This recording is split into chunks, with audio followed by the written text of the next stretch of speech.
Hello everyone, this is ऋतु और स्वागत है आप सभी का सीटेट प्रीवियस ईयर क्वेश्चंस की सीरीज में। इस सीरीज में आप पाएंगे सोशल साइंस पेडागोजी के क्वेश्चन जो कि दिसंबर 2021 में पूछे गए थे। तो इनको हम विद एक्सप्लेनेशन सॉल्व कर रहे हैं, जिससे कि आने वाले एग्जाम्स में आपको काफ़ी इससे हेल्प मिलेगी।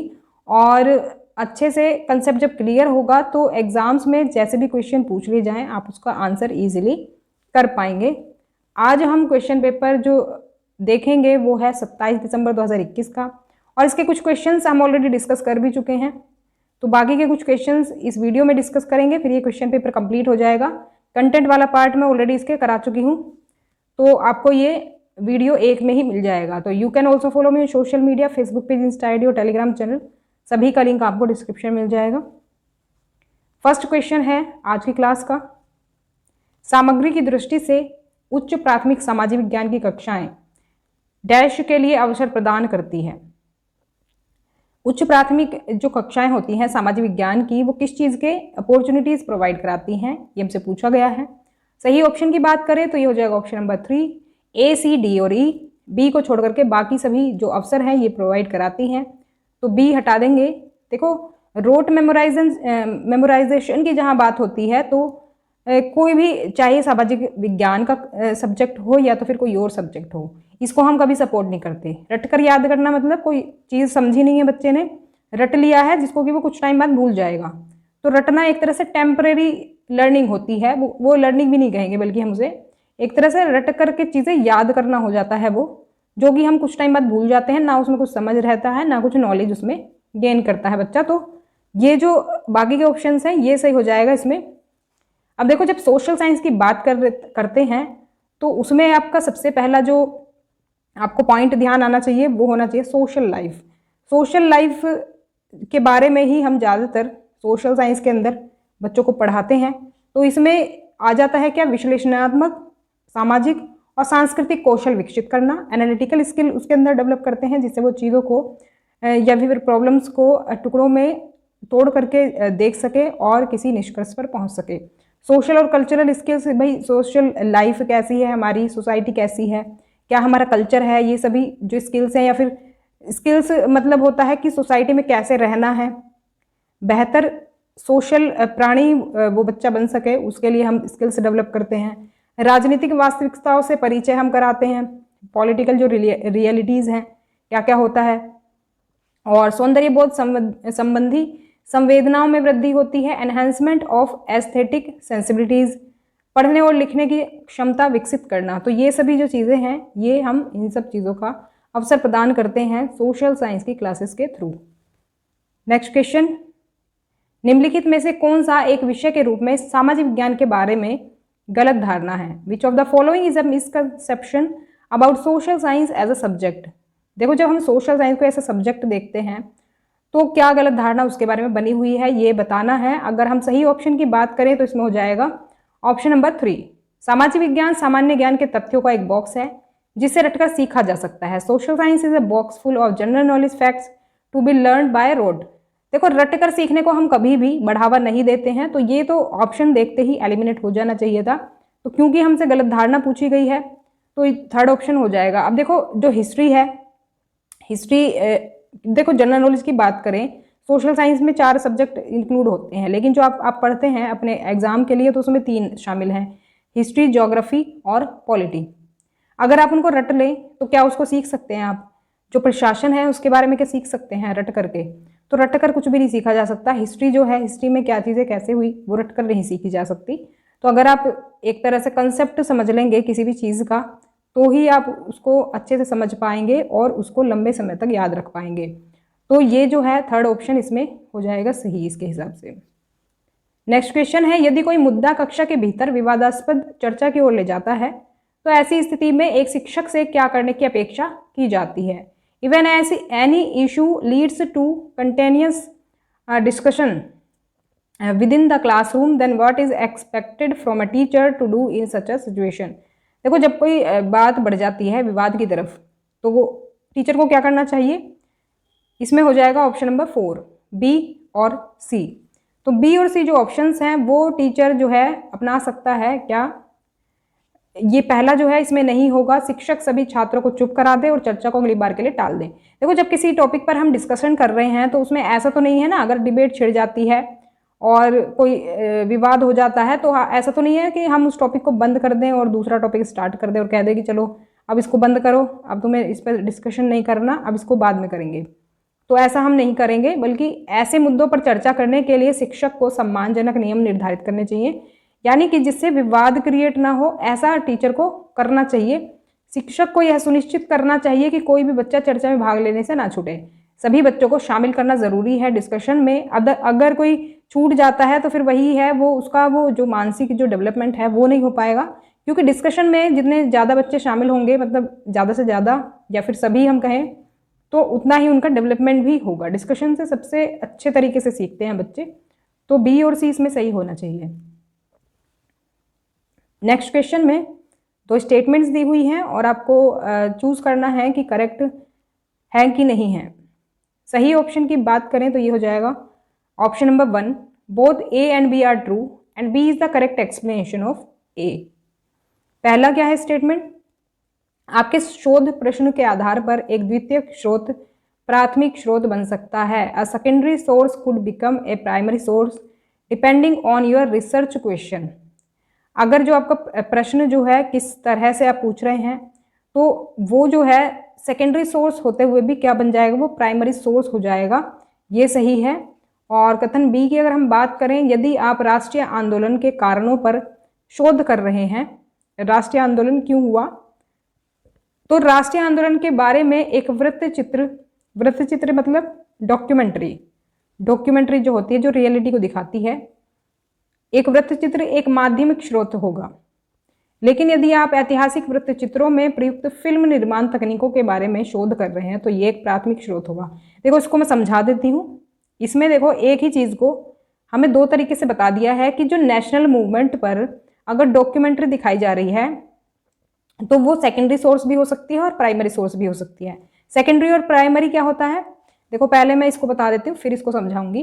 प्राइमरी सोर्स वो होते हैं जो कि सूचना की उत्पत्ति के सबसे करीब है, यानी कि फर्स्ट हैंड जो इन्फॉर्मेशन होती है, जो हमें डायरेक्ट मिलती है किसी चीज़ से। मान लो आपने कोई प्राकृतिक आपदा देखी, आपने कहीं देखा बाढ़ आ गई है, तो वो जो आंखों देखा जो सीन होगा वो क्या हो गया। अब उसके बारे में अगर आप किताब लिखेंगे तो वो किताब आपका क्या कहलाएगी, प्राइमरी सोर्स कहलाएगी। तो इसमें जो है कच्ची जानकारी होती है, इस प्रकार शोधकर्ताओं द्वारा व्याख्या की जानी चाहिए। प्राइमरी सोर्स बेसिकली वही होते हैं फर्स्ट हैंड इन्फॉर्मेशन, आंखों देखा वर्णन हो सकता है, ये खुद का एक्सपीरियंस होता है इसमें शामिल, उसको हम कहते हैं प्राइमरी सोर्स। लेकिन द्वितीयक स्रोत जो होते हैं, सेकेंडरी सोर्स जो होते हैं, प्राथमिक स्रोतों से निकटता से संबंधित होते हैं, अक्सर उनकी व्याख्या करते हैं। देखो, इसका सबसे अच्छा एग्जाम्पल मैं आपको बता देती हूँ। प्राइमरी सोर्स में देखो आत्मकथा होती है। आत्मकथा यानी जब हम अपनी स्टोरी खुद की लिखते हैं, अपनी स्टोरी हमने आंखों से देखी है, अपने जीवन में होने वाली हर घटना को हमने नज़दीक से करीब से देखा है, खुद से देखा है, खुद महसूस किया है, वो क्या हो जाएगा, प्राइमरी सोर्स हो जाएगा। आत्मकथा एक प्राइमरी सोर्स हो जाएगा। लेकिन अगर हमारी ही स्टोरी कोई और लिखता है तो उसको हम क्या कहते हैं, जीवनी। हमारी स्टोरी अगर कोई और लिखेगा तो उसको जीवनी कहेंगे, लेकिन अगर हम खुद लिखते हैं तो उसको हम क्या कहते हैं, आत्मकथा यानी ऑटोबायोग्राफी कहते हैं। तो वही चीज़ एक ही है, हमारी लाइफ पर बात हो रही है, लेकिन खुद लिखेंगे तो आत्मकथा, दूसरा कोई लिखेगा तो जीवनी कहलाएगा। और जीवनी जब ये लिखी जाएगी तो ये द्वितीयक स्रोत हो जाएगा, क्योंकि उस इंसान ने उस चीज़ को एक्सपीरियंस नहीं किया है, क्योंकि हमने वो खुद किया है एक्सपीरियंस। तो इस तरह से एक चीज़ ही प्राइमरी सोर्स में भी आ सकती है और सेकेंडरी में भी आ जाती है। वो बस डिपेंड करता है उस सिचुएशन पर, किस तरह से उसको देखा जा रहा है, किस तरह से उसको समझा जा रहा है। यहाँ पर अब क्वेश्चन पर आते हैं। मैंने आपको समझा भी दिया प्राइमरी सोर्स सेकेंडरी सोर्स कब बनता है। वैसे ही यहाँ पर दिया हुआ है कि जब देखो राष्ट्रीय आंदोलन के बारे में एक डॉक्यूमेंट्री फिल्म दिखा रहे हैं तो ये जो है सेकेंडरी सोर्स हो जाएगा, क्योंकि राष्ट्रीय आंदोलन क्या किया है, सामने से नहीं देखा है किसी ने, ये डॉक्यूमेंट्री है, तो ये सेकेंडरी सोर्स हो गया।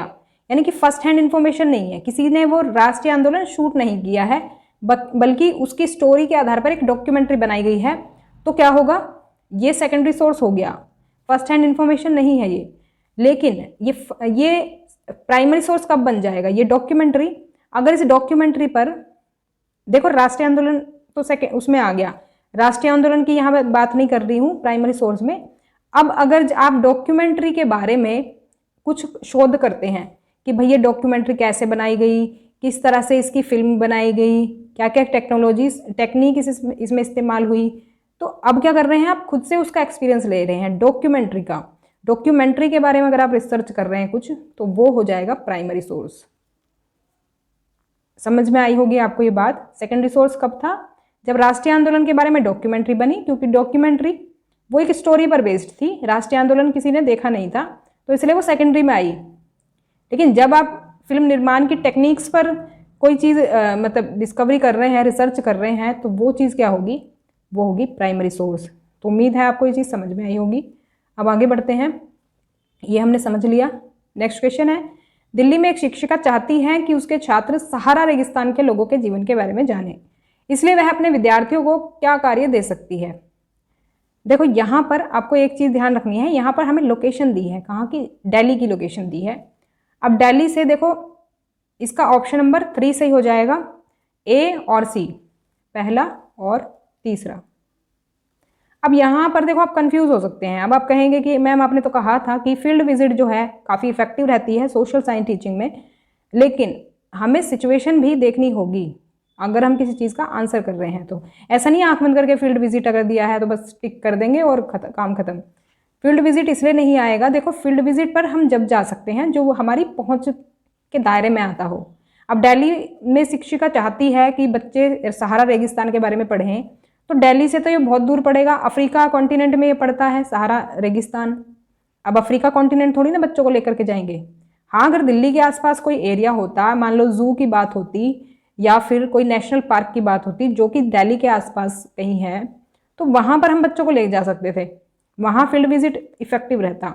लेकिन अब ये दायरे से हमारे बाहर है, बहुत दूर है, और वहाँ तक तो हम खुद भी नहीं जा सकते, बच्चों को क्या लेकर के जाएंगे। तो सहारा रेगिस्तान पर अगर हम फील्ड विजिट का प्लान बनाते हैं तो ये इसमें सही इफेक्टिव चीज़ नहीं होगी।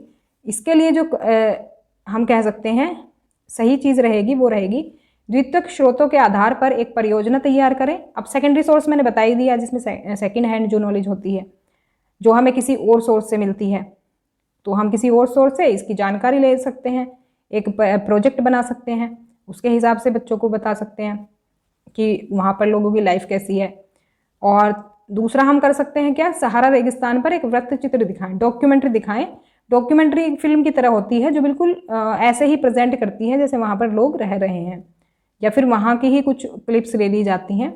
तो यहाँ पर जो है फर्स्ट और जो थर्ड है ये, इसमें ये सही हो जाएगा। तो ध्यान रखना, देखो कभी भी आंख बंद करके आंसर नहीं लगाना है कि बस देख लिया लिखा हुआ फील्ड विजिट, हाँ तो बस बी सही हो जाएगा इसमें, ऐसा नहीं करना है। समझना है चीज़ को कि सिचुएशन क्या दी हुई है और कैसे हमें आंसर करना है। नेक्स्ट क्वेश्चन है, निम्नलिखित में से कौन आमतौर पर मूल्यांकन रूब्रिक में शामिल नहीं है। Which of the following is not generally included in assessment rubric. इसमें करेक्ट ऑप्शन हो जाएगा ऑप्शन नंबर 4, पूर्ण किए गए कार्यों की सूची, लिस्ट ऑफ टास्क कंप्लीटेड। बाकी जो आपके ये तीनों पॉइंट्स दिए हुए हैं ये रूब्रिक में शामिल हैं। रूब्रिक एक तरह से हम कह सकते हैं जैसे ग्रेडिंग का सिस्टम होता है ना, कुछ इस तरह का ही होता है, लेकिन उससे थोड़ा डिफरेंट होता है। जैसे हम ग्रेड देते हैं ना, ए बी और A+B+, इस तरह से ग्रेडिंग जो देते हैं, उसी तरह से ही मतलब हम कहेंगे स्कोरिंग का टूल है एक। मतलब वो भी नहीं है कि हम ग्रेडिंग दे रहे हैं, बिल्कुल सेम उसकी तरह भी नहीं होता है रूब्रिक, लेकिन इससे थोड़ा डिफरेंट होता है। तो मूल रूप से रूब्रिक जो है एक स्कोरिंग टूल होता है जो असाइनमेंट के लिए प्रदर्शन अपेक्षाओं का वर्णन करता है कि किस तरह से परफॉर्मेंस आपने दी है, उसको एक तरह से डिफाइन करता है। और a rubric defines in writing what is expected of the student to get a particular grade. तो जो छात्र जो है ग्रेड पाने के लिए क्या करते हैं, एक तरह से उसको डिफाइन करता है। और दूसरा क्या है कि अगर हम एग्जाम्पल इसका समझें तो हम कह सकते हैं कि जैसे निबंध के को हम एग्जाम्पल के तौर पर लें, निबंध को अगर एग्जाम्पल के तौर पर लेते हैं तो इसमें हम देखो उनके जो काम को हम कैसे करेंगे, काम को अगर हम थोड़ा उनका जो असेसमेंट करेंगे, मूल्यांकन करेंगे, वो एक तरह से हम उसको अलग अलग कैटेगरीज में बांट करके करेंगे। जैसे भी सामग्री, संगठन, विवरण, प्रस्तुति, ये सब उसने कैसा किया, संगठन कैसा रहा, उसका जो ऑर्गेनाइजेशन थी, उसका जो ऑर्गेनाइजेशन है वो कैसे उसने प्रेजेंट किया, या फिर जो कंटेंट है वो उसने कैसे प्रेजेंट किया निबंध में, या फिर जो प्रेजेंटेशन थी उसने किस तरह से दी, किस तरह से उसने प्रेजेंट किया उसको, निबंध को, ऐसे को किस तरह से प्रेजेंट किया, किस तरह का उसका कंटेंट था, कंटेंट जो था वो मीनिंगफुल था कि नहीं था। तो उसके हिसाब से हम अलग अलग मार्क्स देंगे। जैसे कि मान लो कंटेंट अगर उसने अच्छा लिखा है तो उसके लिए हम 4 नंबर दे देंगे। 4 एक तरह से क्या हो गई, ग्रेडिंग। ये मैं ये नहीं कह रही कि 4 नंबर उसको देंगे, 4 एक तरह से नंबर 4 रख दिया कि कंटेंट उसने ऐसा किया। प्रेजेंटेशन के हम 3 दे सकते हैं। तो इस तरह से क्या होता है, इसको एक तरह से नंबरिंग हम एक तरह से कर देते हैं, ग्रेडिंग भी नहीं होता, ये थोड़ा सा डिफरेंट होता है। तो इसके 3 भाग होते हैं। एक तो होता है परफॉर्मेंस क्राइटेरिया, एक होता है रेटिंग स्केल और एक होता है इंडिकेटर्स। तो ऑप्शन में अगर आप देखें तो ये तीनों ही ऑप्शन दिए हुए हैं जो कि सही में है, बल्कि हमसे अलग इससे पूछा गया है। तो ये तीनों थे हमारे ऑप्शन में, ये वाले। तो इससे हमसे अलग पूछा गया था जो रूब्रिक में शामिल नहीं है, तो इसीलिए हमारा 4th ऑप्शन इसमें सही है। नेक्स्ट क्वेश्चन है, पोर्टफोलियो मूल्यांकन के बारे में निम्नलिखित में से कौन सा सही है। Which of the following is true about the portfolio assessment. यहाँ पर बात करें सही ऑप्शन की तो ऑप्शन 3 सही हो जाएगा, बी, डी और ई। बी क्या है, बी में है पाठ्यचर्या क्षेत्र में किए गए कार्य के एक छात्र के स्वयं चयनित नमूने शामिल हैं।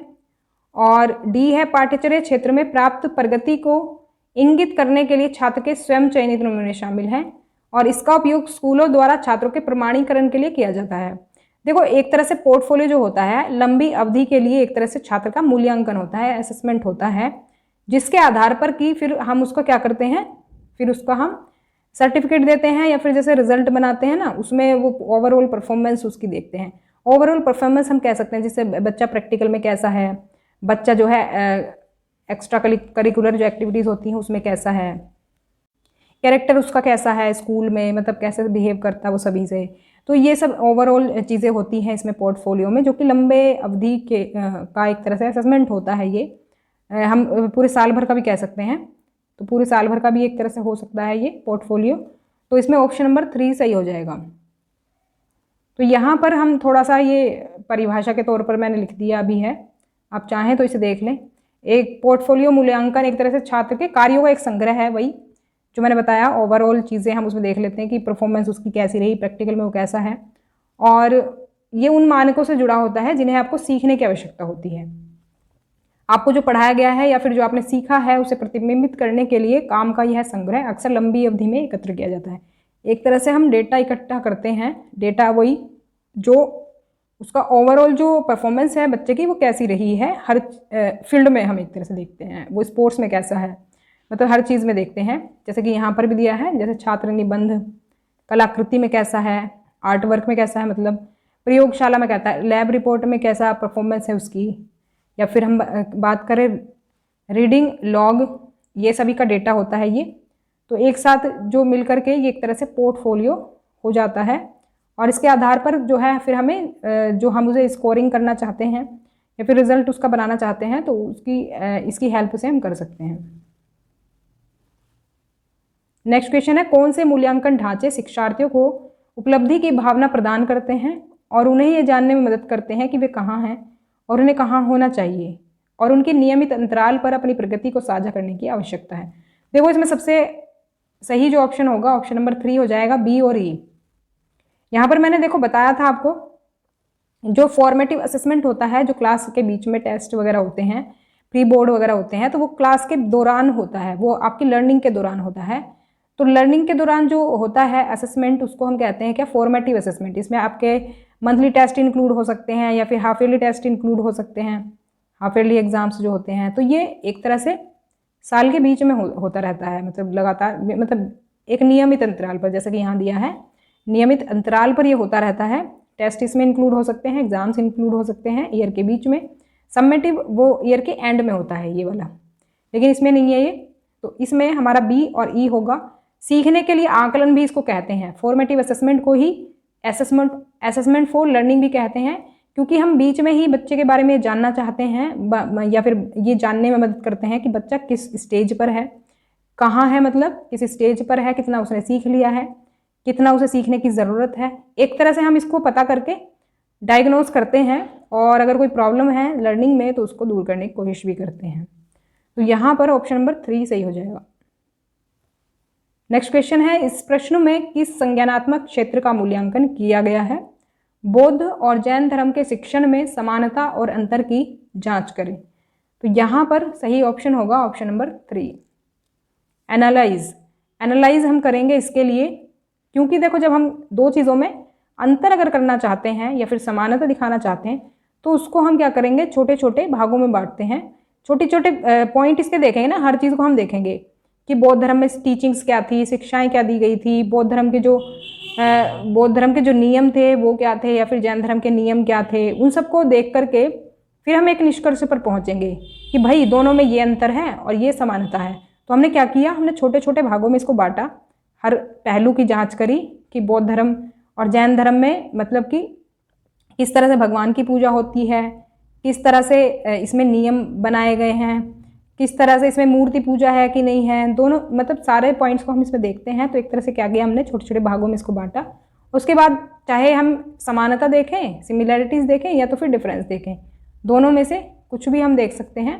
तो इसको कहते हैं एनालाइज करना, जब हम छोटी से छोटी चीज़ों को भी एनालाइज करते हैं। तो विश्लेषण, एक अगर डेफिनेशन देखना चाहें तो हो सकता है ये कुछ इस तरह से कि ये जानने के लिए कि वे क्या करते हैं, वे एक दूसरे से कैसे संबंधित हैं, किसी चीज़ को उसके भागों में तोड़ने की प्रक्रिया है, मतलब छोटे छोटे भागों में एक तरह से बांट करके हम उसको देखते हैं। जैसे कि मैंने हिस्ट्री का भी एग्जाम्पल लिया था, जैसे हमको एक स्केलेटन इंसान का मिलता है, स्केलेटन जानवर का मिलता है, और जैसे हमें पास में ही उनके अनाज भी मिल जाता है थोड़ा बहुत पास में, या फिर बर्तन मिल जाते हैं, तो वो एक तरह से फिर उसको हम एनालिसिस करते हैं कि इसका क्या मतलब निकलता है कि इंसान जो है खेती करता रहा होगा या इन पशुओं को पालता होगा। तो इस तरह की चीज़ें हम समझ सकते हैं। नेक्स्ट क्वेश्चन है, एक सामाजिक विज्ञान शिक्षक छात्रों को द ग्रेट बंगाल फैमिन पर एक लघु निबंध लिखने का काम सौंपता है। छात्रों द्वारा कार्य पूरा करने के बाद वह प्रत्येक से अपने निबंध को सत्यापित करने के लिए कहती है। शिक्षक यहाँ किस आकलन रणनीति का उपयोग कर रहा है? तो देखो क्वेश्चन पढ़ने से ही पता चल रहा है कि वो एक तरह से कर रहा है क्या, सेल्फ असेसमेंट। जब बच्चों को खुद का ही काम जांचने के लिए बोला जाए, खुद का ही काम चेक करने के लिए बोला जाए, तो वो क्या होगा, सेल्फ असेसमेंट होगा, आत्म मूल्यांकन होगा। बच्चे खुद का मूल्यांकन खुद ही करेंगे। तो टीचर जो है बच्चों को आत्म मूल्यांकन करने के लिए कह रहा है। इसके बहुत सारे बेनिफिट्स होते हैं अगर हम बच्चों से सेल्फ असेसमेंट करवाते हैं। तो देखो सेल्फ असेसमेंट जो है तब होता है जब छात्र अपने काम का आकलन करता है खुद ही, और त्रुटियां यानी जो कमियां हैं उनको सुधारने और आगे बढ़ने के लिए अपनी प्रतिक्रिया का उपयोग करता है। तो इसके कुछ बेनिफिट्स हैं जो कि यहाँ पर पॉइंट्स में दिए हुए हैं। तो यहाँ पर देखो सबसे पहला तो है यह शिक्षार्थियों को अपनी गलतियों को देखने और उन्हें सुधारने में मदद करता है। तो गलतियों को कैसे देखेंगे, कैसे समझेंगे? मान लो एप्पल लिखने के लिए बोला हमने उनको, और एप्पल में उन्होंने एक पी लगाया, ठीक है। जब उन्होंने देखा, अब उनको सेल्फ असेसमेंट करने के लिए बोल दिया, तो वहाँ पर वो हो सकता है वो दोबारा उनकी नज़र जाए उस पर कि हमने ये मिस्टेक करी है, तो उनको उसे सुधारने में मदद मिलती है इससे, सेल्फ असेसमेंट से। शिक्षार्थी को उसकी क्षमता और उसके पास सीखने और समझने का स्तर बनाता है। उसकी क्षमता थोड़ी सी बढ़ेगी इससे, थोड़ा सा वो आगे भी ध्यान रखेगा कि ये मिस्टेक मैंने लास्ट टाइम की थी तो वो फिर से ना हो। तो एक तरह से लेवल उसका बढ़ता जाता है इस तरह से। कोई अंतिम अंक या ग्रेड प्रदान नहीं करता है ये, तो कोई ग्रेडिंग तो होती नहीं है क्योंकि टीचर चेक नहीं करता है, तो वो खुद से ही असेसमेंट करता है, तो उसमें कोई ग्रेडिंग या फिर मार्क्स नहीं मिलते। तो इसलिए शिक्षार्थी के लिए सुधार करने का कोई अवसर नहीं होगा इसमें, कि भाई इसमें ऐसा तो है नहीं कि इस बार तुम 8 नंबर लाए हो, अगली बार तुम्हें 10 नंबर लाने हैं, तो ऐसा तो कुछ है ही नहीं। तो शिक्षार्थियों को उनकी ताकत और कमजोरियों का एहसास कराता है और बेहतर परिणामों के लिए कमजोरियों पर काम करता है। जब उन्हें पता चलेगा खुद की कमजोरियां, तो उस पर वो काम करेंगे और कमजोरियों को दूर करके अपनी जो लर्निंग है उसको बेहतर बनाएंगे। शिक्षार्थी को उसके कार्य का मूल्यांकन करने और उसके अनुसार कार्य करने के लिए अधिकतम समय प्रदान करता है। तो जब मूल्यांकन करेंगे उसके लिए थोड़ा सा टाइम मिलेगा और उसके अकॉर्डिंग फिर वो आगे काम करेंगे।